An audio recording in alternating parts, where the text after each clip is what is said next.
Está no ar mais um fórum. É bom saber que você está aí nos acompanhando. O tema de hoje é bastante polêmico e tem números assustadores. O suicídio. O que leva uma pessoa a tirar a própria vida? Não há apenas uma resposta. Cada caso é um caso. E olhe que o número de casos é bem grande. Os números são da Organização Mundial de Saúde. Por ano, 804 mil pessoas cometem suicídio. É um caso a cada 40 segundos. Outro dado interessante é que a cada 4 suicídios, 3 são registrados em países de rendas média e baixa. O Brasil é o 8º país em casos de autoextermínio. A depressão está no topo dos motivos que levam uma pessoa a se matar. Segundo a OMS, 90% das mortes poderiam ter sido evitadas. Estão aqui no estúdio o médico psiquiatra Eduardo Sá, representando a Associação Brasileira de Psiquiatria, e o especialista em Direito Penal Jairo Lopes. Obrigado por estarem aqui no fórum. Eu gostaria de começar trazendo essa última frase da nossa reportagem: 90% dos suicídios poderiam ter sido evitados. De que forma? Isso, porque acredita-se, existe um estudo com pacientes com comportamento suicida que mostrou que cerca de 97% deles tinham algum diagnóstico psiquiátrico. Então, desses mais de 15 mil casos estudados, só 3% não tinham um diagnóstico. Então, se mais de 90% têm um diagnóstico psiquiátrico, são causas evitáveis se adequadamente tratadas. Desde que a pessoa tivesse antes passado por um médico, mas ela não pode chegar ao suicídio sem ter sido identificado esse problema psiquiátrico, ou normalmente ele vem dando sinais bem claros? É difícil que ele chegue a cometer um suicídio sem ter feito nenhuma demonstração, sem ter tido nenhuma alteração de comportamento. Muitas vezes uma coisa que é muito comum são as mensagens, às vezes diretas, às vezes indiretas, e que muitas vezes não são valorizadas. Às vezes existe até o pensamento de que quem avisa não faz, o que não é realidade. Ao contrário, a maioria das pessoas que suicidou-se havia feito algum comunicado antes, ou por escrito, ou indireto, ou direto. Do ponto de vista jurídico, como é que a nossa legislação trata a pessoa que tenta o suicídio? Bom, com relação à pessoa que quer dar cabo à sua própria vida, o Estado ele procura praticar a mínima intervenção, né? Situação diversa é aquela que trata do induzimento ou auxílio ao suicídio. Não é? São terceiras pessoas que, de alguma maneira, colaboram para aquele ato extremo, que é o suicídio, ou induzem a pessoa ao cometimento, a dar cabo da sua própria vida. Então, essas duas condutas são puníveis. Diferentemente de outros países, que, veja bem, até os anos 60, a Inglaterra ela punia a tentativa de suicídio, veja você. E na França, antigamente, curiosamente, a tentativa de homicídio era punida com a morte. Quer dizer, você pune a tentativa de tirar a sua própria vida com a morte. Mas voltando à nossa realidade, o suicida ou aquele que tenta tirar a própria vida, ele não recebe nenhum tipo de punição. Ao contrário de terceiros que possam vir a induzi-lo, instigá-lo ou lhe prestar auxílio no cometimento desse ato extremo. Entraria aí a eutanásia? Não, porque a eutanásia ela seria um ato comissível praticado pelo terceiro, né? Ela não se afigura o suicídio. Não é o paciente terminal, dando um exemplo claro, que dá cabo à sua própria vida. Mas, na grande maioria dos casos, seria o próprio médico, o próprio profissional de saúde. A eutanásia ela não estaria inserida nesse contexto de suicídio. Voltando aí à explicação que o senhor trazia, de que 90% das pessoas que cometem suicídio apresentam um quadro anterior, a medicina falha em não tratar essas pessoas que acabam chegando a esse estágio de tentar tirar a própria vida? Eu não sei se a medicina falha em não tratar, mas efetivamente essas pessoas não estão recebendo tratamento ou não estão recebendo tratamento adequado. Então, é importantíssimo que a gente possa identificar mudanças, que a família, além dos profissionais de saúde, que a família, os amigos possam identificar alteração de padrões de comportamento para sugerir uma avaliação. Esse auxílio que o senhor citava agora há pouco, são pessoas que planejam junto ou pode ser alguém que está vendo uma pessoa pensando em pular de uma ponte e gritar, pula? Nesse e caso, tem que ter realmente uma ação... Há uma tênue linha entre o induzimento, a instigação e o auxílio. O auxílio, de uma forma simples, de uma forma compreensível, seria o fornecimento de métodos, por exemplo, fornecer a arma para o suicida, fornecer o veneno, auxiliá-lo na subida de um edifício, tá, para que lá o suicida possa dar cabo da sua própria vida. Um induzimento é a potencializar uma ideia já pré-existente ou não, tá, na mente daquele potencial suicida. Às vezes por um motivo egoístico, inclusive se for de um motivo egoístico, a lei ela agrava essa sanção. Então, a diferenciação é justamente essa, o fornecimento de meios e a instigação, aumentar, potencializar um desejo pré-existente ou fazer criar esse desejo de por fim a própria vida. Esses 10% que não estariam fazendo parte de pessoas que já apresentavam problema anteriormente ao tentarem o suicídio, seriam aquelas pessoas que agem por impulso, algum problema momentâneo? A impulsividade é uma das características principais do comportamento suicida. É um fator que, quando identificado, implica no aumento do risco. Ele começa com um pensamento do tipo, a vida não está boa.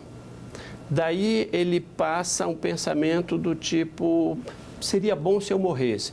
Esse é um padrão mais do paciente depressivo, mas acho que é bom para exemplificar. Seria bom se eu morresse, seria bom se Deus me levasse.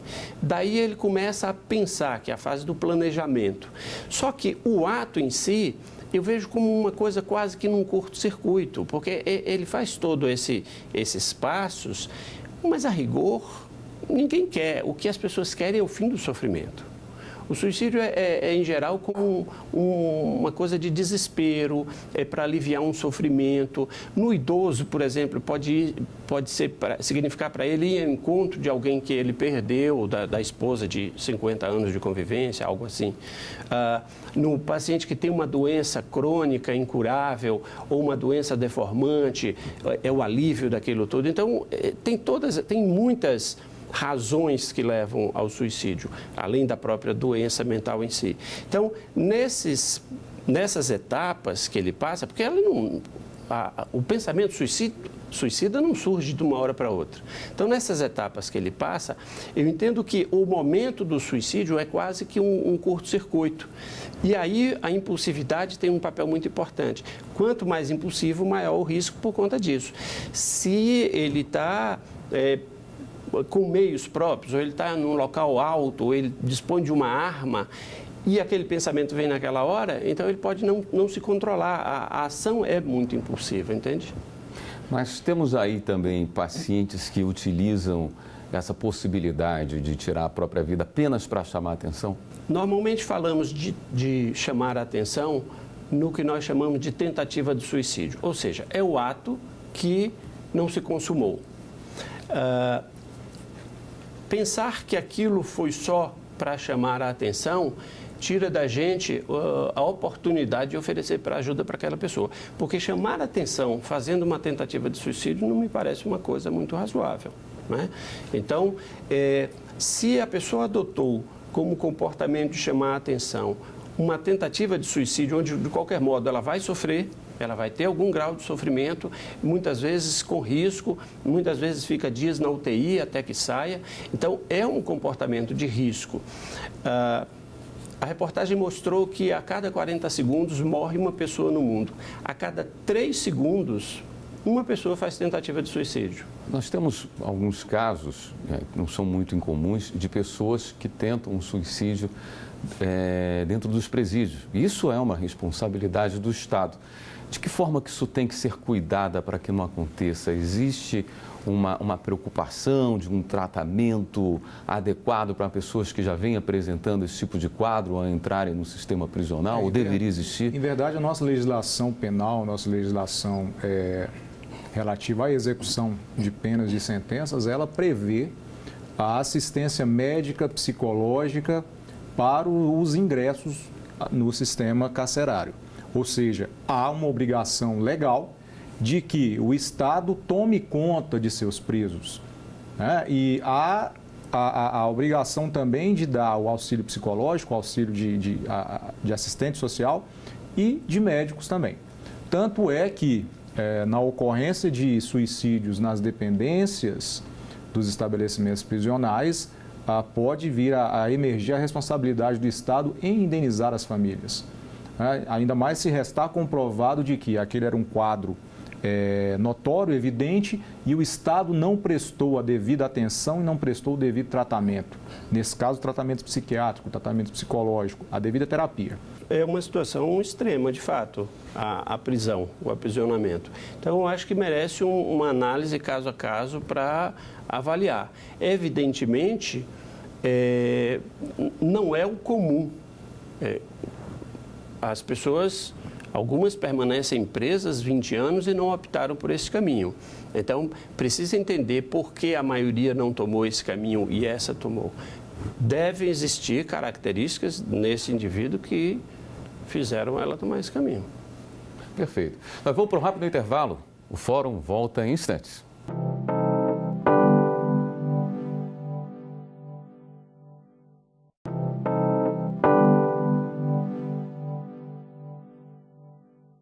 Estamos de volta com o Fórum. O assunto de hoje é o suicídio.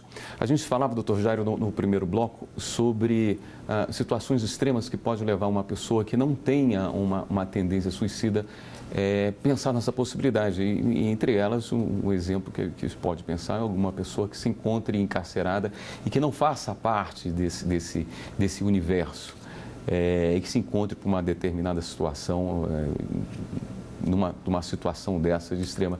Existe algum estudo, alguma preocupação, um olhar voltado para essas pessoas quando são encarceradas? Há algum tempo, o juiz das execuções, não vou recordar qual unidade da federação, fez um estudo bastante interessante no sentido de que os criminosos não contumados, ou seja, aquele que não se diz bandido por profissão, eles eram potencialmente mais suscetíveis ao cometimento do suicídio. Por quê? Por qual razão? A realidade carcerária brasileira ela é muito dura, ela é muito cruel. Não é qualquer um que se adapta psicologicamente, até por que não dizer fisicamente, a esse quadro de promiscuidade, de violência que existe dentro da cadeia. Então, aquele que, por um destempero momentâneo, veio a cometer um crime e foi jogado dentro do sistema prisional, ele não pode ser equiparado àquele bandido que já conhece aquela realidade e se adapta muito bem a ela. E convenhamos que estar dentro de um estabelecimento prisional insalubre em sua totalidade, sujeito a todo tipo de extorsão, de violência, de abuso, isso enfraquece mentalmente, psicologicamente, o sujeito e ele vem, de acordo com esse estudo do juiz das execuções, se tornar uma vítima do suicídio. Porque não enxergando uma possibilidade de sair dali pelo cumprimento da pena ou por uma absolvição, a única forma que ele encontra de se livrar do sofrimento, como bem esclareceu o doutor, é dando cabo à sua própria vida. Eu não me recordo bem o número, se era 3 a cada 4 ou 4 em cada 5 suicídios, acontecem em países de baixa renda ou em desenvolvimento. Qual é a relação? Nós encontramos muito mais relação do suicídio com doenças e com gênero. Então, por exemplo, o suicídio ocorre numa proporção de 3 homens para cada uma mulher, ao contrário da tentativa de suicídio, que é exatamente o inverso, 3 mulheres para cada homem. Então, os homens mais se suicidam do que as mulheres, ou seja, eles usam métodos mais letais, como a gente diz. As mulheres menos letais ficam na tentativa, né? Por quê? Porque acredita-se que o homem, exatamente por questões culturais e de força e tal, acabe adotando métodos mais letais, como arma de fogo, como precipitação e coisas do gênero. Então, estas características nos parecem mais importantes e mais claras, digamos assim, para a gente. Não teria uma relação direta com a situação financeira? É isso que eu ia colocar. A situação de desemprego, sim, essa é claramente associada, de crise financeira, em particular de desemprego, essa Isso é um dos fatores que nós chamamos de fatores de risco associados a uma série de outras Agora, a questão cultural também é forte, não é? A questão cultural. Eu estava pensando, por exemplo, aqui que entre países do primeiro mundo, o Japão, sim. O suicídio seria uma coisa mais... Porque mais aí aceita. já entra a questão de honra, né? Então, existe um estudo sociológico que até hoje a gente ainda baliza nossos estudos do suicídio, que é do Émile Durkheim, ainda do século XIX, um sociólogo que estudou, tem um livro inteiro só sobre o suicídio. Então, ele fala sobre o suicídio anímico, ele fala sobre o suicídio, fugiu a expressão, mas no sentido da honra, né? Aí nós vamos ter, por exemplo, o que se disse muito sobre o suicídio de Getúlio Vargas, que teria uma característica, ou seja, alguém que não estava doente, que tem uma característica muito particular. Aí entra a questão cultural no Japão, a defesa da honra. Aqui nós podemos ter, nesse sentido de defesa da honra, alguém que, por exemplo, que não tem esse perfil de criminalidade, quanto mais, ou coisa do gênero, enfim, que viu o seu nome e o da sua família envolvido, ele pode cometer o suicídio nesse sentido, como que para livrar a honra da família. Existe no jornalismo o entendimento de que não se deve noticiar suicídio. Não existe nenhuma legislação que impeça, imagino eu. Não, na verdade isso é uma convenção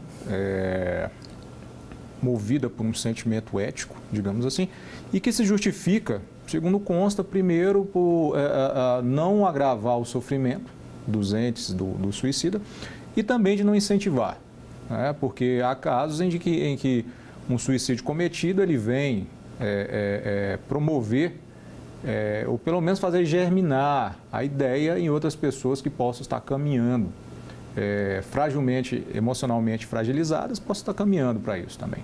Agora, não só por causa disso, mas por uma questão de tabu, discute-se pouco essa questão, não é? Isso é importante, acabar com esse tabu. Então, a Associação Brasileira de Psiquiatria vem trabalhando muito no sentido de acabarmos com o estigma. Nós temos uma campanha contra o estigma da doença mental e isso que parece que ou era um acordo tácito da imprensa, me parece que paulatinamente vem mudando esse padrão da imprensa e nós estamos estimulando que mude. Isso precisa ser discutido, são números muito grandes, isso é uma questão de saúde pública, considerada pela Organização Mundial de Saúde como uma questão de saúde pública, esse número alarmante de suicídios. Então, nós vimos trabalhando no sentido de que mude essa postura, de que a gente passe a falar sobre o assunto, de que a imprensa passe a falar sobre o assunto, para alertar sobre o problema. Por exemplo, essa questão de que falar poderia incitar algumas pessoas ou fomentar esse pensamento, alguém que ainda está germinando o pensamento ou que está numa daquelas etapas que eu citei, de que aquilo vai precipitar. Não, ao contrário. Então, se eu converso com alguém que está com uma ideação, às vezes com um pensamento suicida, está começando a brotar nele, às vezes o simples fato de eu poder escutá-lo, seja eu profissional ou não, já dá para ele um alívio muito importante. Então, falar sobre o assunto, por mais que seja doloroso, é importante no sentido de alertar para esse problema de saúde pública. Talvez seja importante a abordagem, né? Sim. A maneira de se tratar o assunto. Pode existir a moda do suicídio? Eu me recordo que no Japão nós tivemos uma fasezinha de que os jovens estavam se suicidando mais. Principalmente entre jovens, em determinadas circunstâncias, vamos chamar de contaminação, não seria exatamente o induzimento, mas sim, às vezes até um pacto, não é? Pode ser um pacto coletivo, uma coletividade pequena ou maior, mas existe eventualmente esse comportamento, principalmente entre jovens. O número de suicídios entre jovens vem aumentando muito, né? Então, são idades de risco, jovens e os mais idosos. Eu estava vendo que entre as cidades onde existe o maior número de suicidas, no mundo, nós temos 3 com uma presença muito grande de indígenas. O Estado deveria promover uma proteção a esse grupo para evitar que se torne uma saída para os indígenas o suicídio? Já há essa política protecionista. Né? O governo, ele, por intermédio da FUNAI principalmente, ele fomenta, ele exerce, não a contento, obviamente, por uma questão de limitação de recursos, talvez um entrave político, mas já há, assim como eu disse anteriormente, que há a obrigação de se cuidar, de zelar pela sanidade da população carcerária, também com a população indígena, né? Até porque isso já é objeto de estudo há muito tempo. Há uma predisposição dos indígenas, né? E isso era mais latente antigamente, quando não havia esse grau de civilização dos silvícolas, né? Digamos assim. E desde aquela época houve um incremento nessas políticas, principalmente na política de saúde direcionada aos indígenas, justamente porque se constatou aquela predisposição ao cometimento do suicídio e houve, pelo menos, a intenção dessa proteção especial, que não, acredito que não seja a contento, justamente em razão de limitações, talvez a falta de políticas mais bem elaboradas e também de recursos.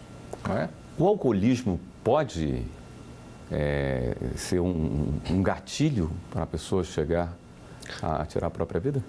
A dependência química é o segundo diagnóstico mais frequente entre a população suicida. E entre a dependência química, o alcoolismo. Então, alcoolismo, dependência de outras drogas está muito associado ao comportamento suicida.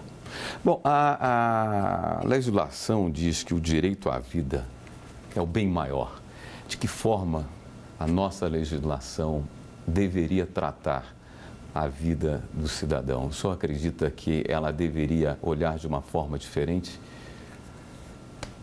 Eu acredito que cabe ao Estado, não obstante a sua obrigação de mínima intervenção na vida do seu cidadão, mas ele deveria, de uma forma indireta, por uma via reflexa, propiciar políticas de saúde, políticas econômicas, políticas trabalhistas, no sentido de propiciar, que é, inclusive, um dos objetivos estampados na Constituição Federal, o bem-estar do cidadão brasileiro.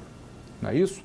Porque se você tem trabalho, segurança, se você tem saúde, acredito eu, e talvez o doutor possa me corrigir se eu estiver errado, uma ambiência mais favorável e pouco propensa ao desenvolvimento, salvo uma psicopatia, um problema psiquiátrico, ao desenvolvimento. Você falava agora há pouco na questão relativa ao desemprego, a conjuntura econômica que ela pode vir a incentivar o suicídio.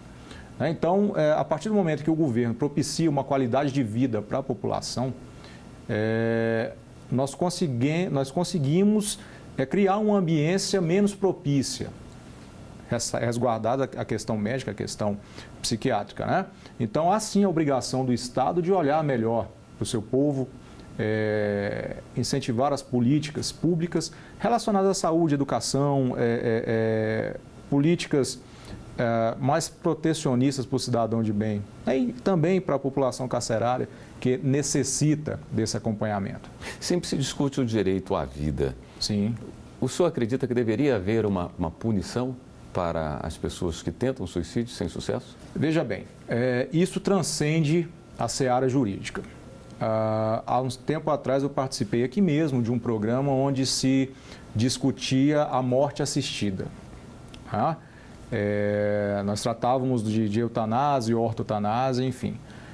Não me parece que seja coerente e razoável tentarmos sondar o insondável. O que eu quero dizer com isso? Um exemplo claro, uma vítima de tetraplegia. Somente aquele tetraplégico ele sabe do peso que aquele sofrimento traz para ele. Então, obviamente, nesse caso, é quase impossível que ele venha conseguir o cometimento do suicídio. Então, ele precisaria de uma, no caso, seria a eutanásia, não é?